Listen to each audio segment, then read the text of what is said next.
ইসলাম ধর্ম গ্রহণের পর সবচেয়ে বড় কোন ৩টি চ্যালেঞ্জের মুখোমুখি হয়েছেন আপনি? প্রথম দিকে ইসলাম গ্রহণ করার পর আমার কিছু বন্ধু আমাকে ত্যাগ করে, কারণ ওরা বুঝতে পারেনি। আর তারপর আমি মুসলিম হওয়ার জন্য আমার বাচ্চারা একসময় কিন্ডারগার্টেন স্কুলে বাতিল হয়েছিল। তো আমি মনে করি কোরিয়ার মানুষ অন্য ধর্মের ব্যাপারে বেশ সহানুভূতিশীল নয়। আমি মনে করি আমি ভালো মুসলিম নই, কিন্তু মাঝে মাঝে মানুষ আমাকে জাজ করে, বলে যে তুমি তো মুসলিম, তাহলে তুমি এটা কেন করো, ওটা কেন করো, সেটা কেন করো, এটা হারাম সেটা হারাম। কিন্তু আমি জানি, আমি আমি জানি যে আমি পারফেক্ট নই, আমি ভুল করি। তো আমি আমি মনে করি আমার উচিত আরো অনুতপ্ত হয়ে আল্লাহর আরো নিকটবর্তী হয়ে যাওয়া আর আরো শিখতে চেষ্টা করা। আমি জানি জার্নিটা লম্বা, কারণ আমি সবেমাত্র ইসলামে এসেছি, আর আমাকে আরো আল্লাহর কাছে হতে হবে। তো আমি মনে করি আমি যদি মানসিকতা ধরে রাখি তাহলে আল্লাহ আমাকে সাহায্য করবেন। আমি সবসময় বিশ্বাস করি আল্লাহ সাহায্য করেন। আপনার একটা বড় সুবিধা আছে ভাই।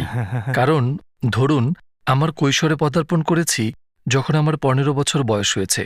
তখন আমার এই বয়স পর্যন্ত হয়তো আমি অনেক পাপ করেছি। কিন্তু আপনার পরীক্ষা শুরুই হয়েছে ৩ বছর আগে। তো হ্যাঁ, আপনার অনেক অনেক সুবিধা আছে। অন্তত সেই লোকটার তুলনায় যে আপনাকে বলে এটা হারাম, কিভাবে তুমি এটা করতে পারো? আলহামদুলিল্লাহ। আমরা জানি কোরিয়ায় ইসলাম রক্ষায় আপনি অনেক বড় কাজ করছেন। জেলে যাওয়ার ভয় লাগে না আপনার? মানে থাকবেই অবশ্য। আমি দক্ষিণ কোরিয়ার মানুষ, তো তো উত্তর কোরিয়ার মতো সমস্যা নেই। আমাদের ধর্মের স্বাধীনতা আছে, আর আমরা যে কোনো বিষয়ে কথা বলতে পারি, মানে মানে যে কোনো বিষয়ে।